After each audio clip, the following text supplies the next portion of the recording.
Boa tarde. Em tempos de pandemia, estamos aqui com cursos de feridas e curativos, como vocês podem ver, nos slides. Aqui está uma ferida onde tem rubor, calor, provavelmente, por estar vermelho,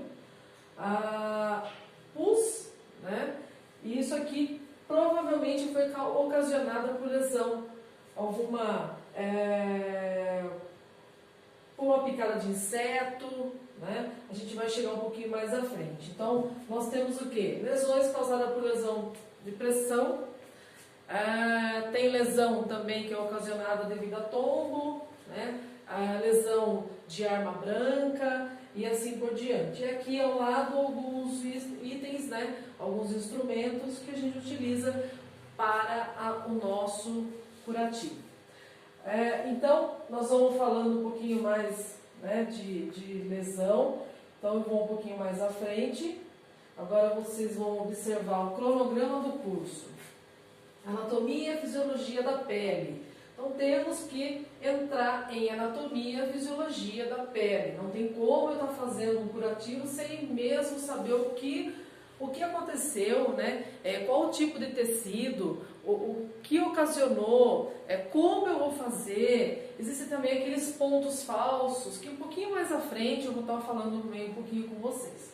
A avaliação do doente com feridas, fatores de risco.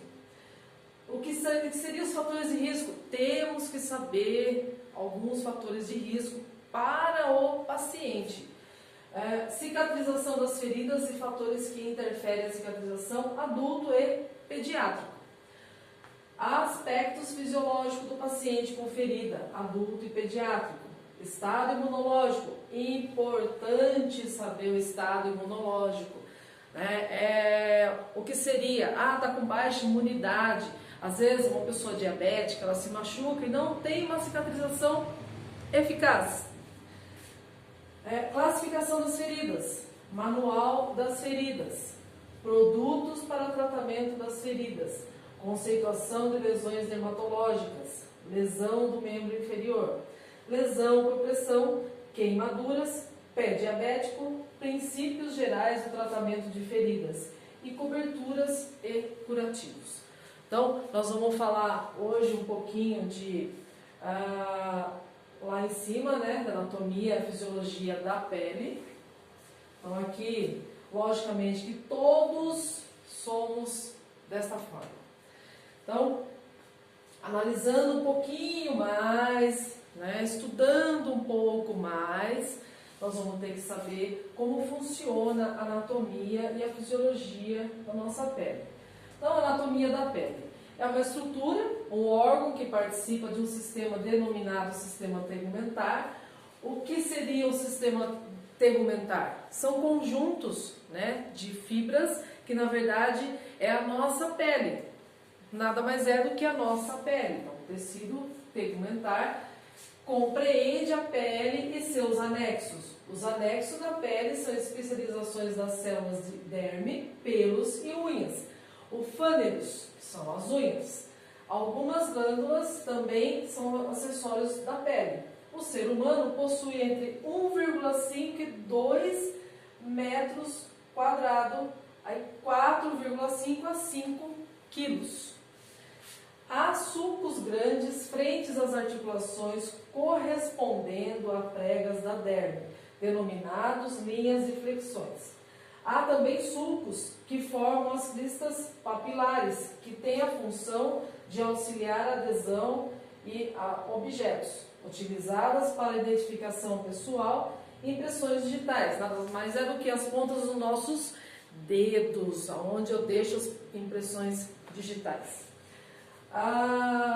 Então, falando um pouquinho aqui do tecido, Então, cada pessoa tem um tipo de pele, cada pessoa um tipo de tecido tegumentar. Então, quando a gente fala em feridas, eu posso ter cortado o meu braço, e necessito de um cuidado a mais. Por quê? Porque ele está inflamado, ele teve rubor, ele está purulento, que seria o pus, ele está com vermelhidão, muitas vezes tem febre no local por conta desta inflamação.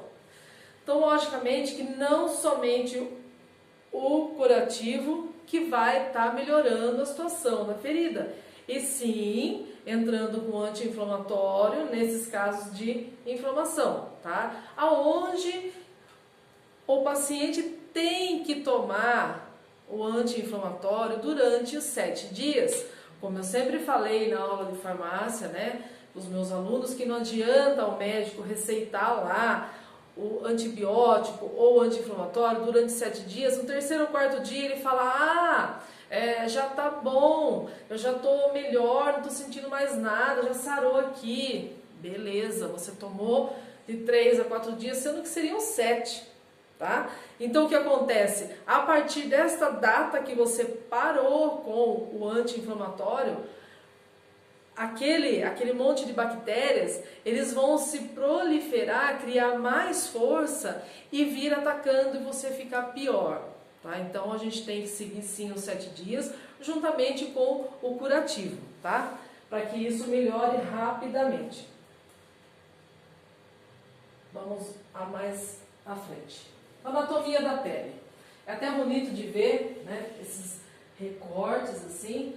A pele também tem linhas de tensão, linhas de Langer ou linhas de Fenda, que orientam os cirurgiões em incisões, evitando cicatrizes marcantes. Então, quando o cirurgião vai fazer uma cirurgia, ele tem que ter a linha de Fenda, aonde ele possa fazer essas incisões, para que quando for fazer a cicatrização na pele, ela absorva, né, e não fique aquela, vamos dizer, uma costura, né, falando mais português claro, uma costura mal feita. Então, a cicatriz em cirurgias é diferente de uma cicatriz de uma ferida, ok?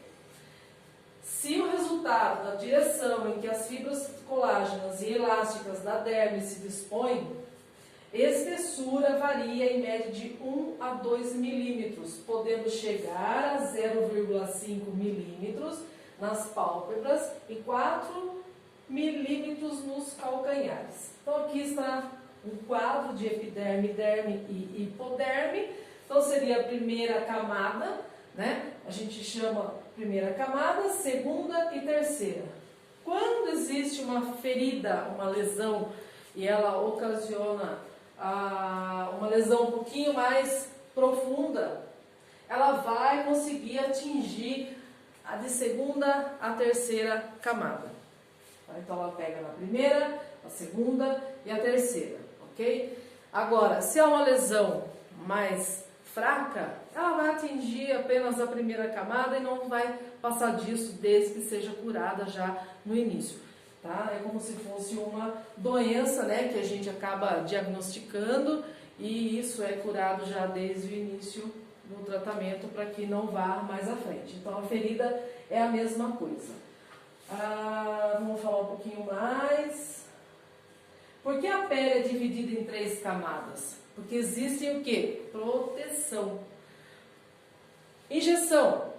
Todas as injeções, será que ela atinge até a primeira, segunda, terceira camada? Não. Então, algumas injeções, uma é intramuscular, a outra é venosa, né, e assim por diante.